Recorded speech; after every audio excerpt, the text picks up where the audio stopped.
Hi everyone. Today I thought I would talk about collagen. So I don't know if any of you know or you've seen it, but a few years ago I did a protein powder guide because I was asked by lots of my clients and by other people what was my opinion about protein powders and what did I think was the best form of protein powder. So I did a video and I did a guide on protein powder, and I have been asked since then to do one on collagen. So what I'm going to do today is just talk a little bit about what collagen is, the types of collagen, why supplemental collagen can be beneficial, what the research says about it, and a few little bits and pieces and some tips. And then I will create a guide, and you look out for the guide and you'll be able to have a read of that too. It won't be as in-depth as the protein guide, but you'll still get enough information to be able to make your own decisions on what collagen powders you should look for. So let's start off by looking at what collagen is. So collagen is a protein, and it's basically a structural protein. So its role is to provide structure and strength, and it's specifically found where there's connective tissue such as blood vessels, skin, gastrointestinal tract, cartilage, ligaments, tendons, organs, eyes. It's pretty much everywhere. In fact, it makes up about 30% of our total protein mass in our body. So it's actually really, really important, really abundant. And if you looked at it under a microscope, it looks like a rope, which is why you can see it's so important for structure and strength. So I think your old saggy skin, that's when the collagen starts to degrade as we age, and collagen is the thing that kind of puts everything back together again, not just on our skin. So protein is made up of amino acids. So think of a pearl necklace, and each pearl on that pearl necklace is an amino acid, and the pearl necklace is a protein, and each amino acid and where it's based on that pearl necklace, that's what creates that specific protein. So the order and the pattern of amino acids, as well as the type of amino acids, is really important to determine what that protein is and therefore how it functions in the body. Now, collagen is made up of 3 different types of amino acids: glycine, proline, and hydroxyproline. And hydroxyproline is unique to collagen. You won't find it anywhere else. Now, to make collagen in the body, you need vitamin C, because it turns proline into hydroxyproline. Without the vitamin C, that process won't happen. So if you don't eat fruit and veg, or if you don't eat much protein, you're not going to get much collagen. So the other thing to note is that the body will always prioritize where the collagen goes. So it might decide that your blood vessels are far more important than sagging skin. Now, there are lots of different types of collagen. So there's about 28 different types that we know of. 1, 2, and 3 are the most abundant in the body. 4 you can also find largest in supplemental form. So type 1 is found in our ligaments, our tendons, our joints, our bones, and our skin. Type 2 is found in cartilage. Type 3 is found in skin again and blood vessels, and type 4 is found in the kidneys, the inner ear, and our eyes. So when you are looking at labels, it's important that you look for the type. So let's talk about collagen of food. Now, if you heat collagen up, you actually change the structure of the protein, and this is known as denaturing. And as a result of this, the collagen is no longer collagen. The collagen becomes gelatin.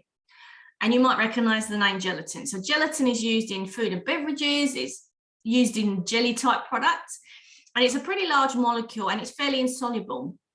But it does have its own health benefits, such as repairing the gut lining from damage is one of the examples. So bone broth is an excellent source of gelatin, really, really good for gut health. But it's gelatin, not the collagen. Now, animal foods that contain connective tissues such as chicken skin, pork skin, crackling beef and fish, organ meats, they're also good sources of collagen. But obviously, again, once you cook, the collagen does change. Vitamin C foods are really important for collagen production, as I said a minute ago. So again, lots of fruit and veggies are needed, especially like kiwi fruit, capsicums, raw broccoli, citrus berries are all really important to get into your diet. If you cook your foods, then you'll still get some vitamin C. It's not like it kills off all the vitamin C, but you won't have as much as if it was raw. Now, let's talk about the difference between collagen supplementation. and we'll talk about collagen supplementation versus food. But if you look at collagen supplementation labels, you'll see that sometimes it says hydrolyzed collagen. Now, all that means is that collagen has had water added to it in order to break it down and make it smaller, a bit like the pearl necklace. It's just kind of been cut into pieces. So that means that it's more easily absorbed, more soluble, so it actually dissolves in water, which means it's much better in drinks and smoothies. So again, that's one of the reasons why supplement companies will hydrolyze it. Sometimes that's labeled as collagen peptides, means the same thing. It just means that it's been hydrolyzed and you've got smaller pieces of that pearl necklace, that chain, which again makes it just more easily absorbable. So collagen peptides, hydrolyzed collagen, same thing, and all it means is they've added water to it in order to break those bonds, make it smaller, make it more absorbable. Now, why should you take a collagen supplement instead of food? Well, the short answer is because making it in the body is actually a lot harder. So yes, we can get it from protein and vitamin C. Doesn't automatically get converted to collagen because the body will always prioritize what's actually needed for survival, and it might be that collagen isn't on the top list of priority, which is why then taking a supplement means that you automatically get the collagen.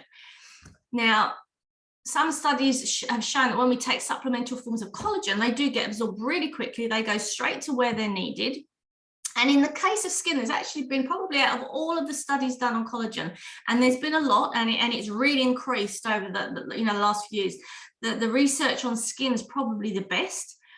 And it did show that it went straight to the skin, and it actually encouraged the skin itself to produce collagen.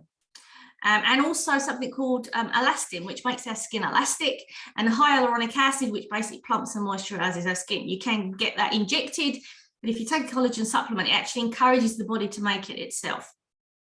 Collagen is also considered to be an antioxidant, so it protects the damage in the skin. And the vast majority of studies that have been done use supplementation, they don't use food, because they're looking at high amounts of collagen in order to make sure that it goes to where it's needed and does what's required. So that's why if you really need collagen, if you've got your sore joints, if you've got skin that needs a bit of plumping up, a collagen supplement would work a lot quicker and more effectively than getting it from food, but you can obviously get it from food. So let's have a look at some of the research. So as I said, skin health is probably where the best research is. And there was a very recent, what we call a meta-analysis. So a meta-analysis is where they look at all of the best studies out there. Usually they are clinical trials done on people. They look at the best of those, they put them together, they have a read of them, they put the conclusions and the information through a software, and they come up with their own conclusions. So it's considered the best form of research. And they looked at about 19 other studies. There was something like over 1,000 participants, 95% of which were women. And they showed that by using the hydrolyzed collagen for 90 days, actually reduced skin aging. It reduced wrinkles, it improved the skin elasticity, and it improved that hydration. Now, marine collagen, fish collagen, was the most common source of collagen used in the trials that they looked at. And the doses ranged anything from 0.6 grams all the way up to 12 grams per day for anywhere between 1 to 3 months. So around 90 days was probably the most kind of the best kind of time. And you'd see the results pretty quickly as well. So that was for skin. And there's been lots of studies done on skin that shows that it really does make a difference. There was another meta-analysis done on joint health, and that showed that collagen supplementation decreased stiffness and pain and movement in those with osteoarthritis. And there's been other studies also showing similar results. There isn't the huge body of research that there is for skin, but it's certainly growing, and it's showing just as good benefits as the skin supplementation. Been some really interesting research done on bone health. So they've done a lot of the studies have been done on menopausal women, and that's because due to the decline in estrogen, women are at greater risk of osteoporosis, where your bone density becomes less. And you're at much greater risk after menopause because estrogen works like glue. It holds the calcium into your bones. So once estrogen declines, if it declines too much, and if your bones aren't particularly as dense as they should be, then that can actually end up putting you at high risk of osteoporosis. So some studies have shown that taking around 5 grams of collagen can increase bone mineral density by 7% in comparison to those who didn't take collagen at all. And there's been other studies also showing that collagen alongside calcium and vitamin D can prevent more bone density loss as well. So there's some really interesting research coming up about that. Heart health. So there was a recent study suggesting that 16 grams of collagen can reduce stiffness in the arteries, possibly reducing the risk of what we call atherosclerosis, which is that kind of hardening of the arteries. And that then can prevent stroke or heart attacks in the future. Now, this study was a small study on healthy adults, and there's only, I think, 31 people in the study, which is really tiny. So more research is needed before that could be recommended as a treatment for those who are actually unhealthy or at a much greater risk of cardiovascular disease. And I'd say what would be good is if we saw more studies done on postmenopausal women who, as I said, are at increased risk due to the decline in the protective effects of estrogen. So let's watch this space, but that's certainly a really interesting study. Gut health. So collagen is commonly prescribed to those experience irritable bowel syndrome type symptoms, or if there's any damage to the gut line, but the research isn't great. There's not much out there.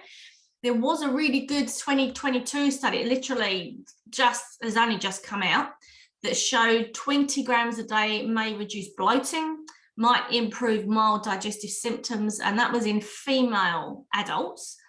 And that was after 6 weeks of supplementation. So again, there's not a huge amount of research, but some of the research that is coming out is showing us promising results as the skin and the gut. It might just take a bit of time to create a body of research. So I like using collagen for any issues with the gut, because I find that can help. Vegan collagen. So all of the studies so far, as I said, use supplemental forms of collagen. They're not using food forms of collagen, and they're all derived from animals. They're either derived mainly from fish and marine animals, but they're also derived from chicken, pork, and beef. So currently there's no research on vegan collagen. I think there's research being done at the moment, but it hasn't been published yet. And it appears that hydroxyproline, one of the amino acids in collagen, can only be found in animals. However, you can make vegan collagen using bacteria and yeast. So there's a yeast called Pichia pastoris, there's a bacteria Streptococcus pyogenes, and they are using those particular microbes to genetically make collagen. So what they're doing is they're giving human genes to the bacteria, the yeast, and the bacteria and the yeast basically create collagen from those genes. So that's where vegan collagen comes from. Now, a lot of products that are vegan collagen are actually collagen boosters. So rather than actually having collagen in them, they contain vitamins and minerals such as silica or vitamin C in order to boost the body's natural ability to make collagen rather than actually having collagen in them. So there should be some studies done, I suspect, at some point, looking and comparing the effects of animal-based collagen and vegan collagen. So to summarize, the research for collagen's benefits on skin and joint health is pretty solid, particularly skin. The research on heart and gut is the beginning stages, but so far also looks really promising. And there's some current research being undertaken on collagen and diabetes type 2 and hypertension. So there's a whole field of research going on in that area too. So it's really exciting. And there, collagen does work. It seems the beneficial doses are anywhere between 5 grams and 20 grams. It might take 6 weeks before you see any notice. And a lot of the studies go on to up to 3 months. So my main tip is this: only buy hydrolyzed collagen peptides, whether it's hydrogen collagen or collagen peptides, that's what you're looking for. You don't need all of the other stuff. Some of them will have vitamin C in too. That would be it. You don't need sugars, sweeteners, flavorings. Just get plain collagen peptides or hydrolyzed collagen, and that's it. And I will do a guide soon. If there are any particular collagen powders that you love, I'd love to know about this. Please let me know what ones they are and why you love them so much, and then I can have a look at them. So I hope this was really interesting for you. I use collagen, and my son uses collagen for his skin. I use it for my joints, and we use different types of collagen dependent on what we're trying to do. So look for the types, make sure you're getting the right types for what you want. And if you've got any questions, let me know. Hope you enjoyed it. See you soon. Have a fantastic day.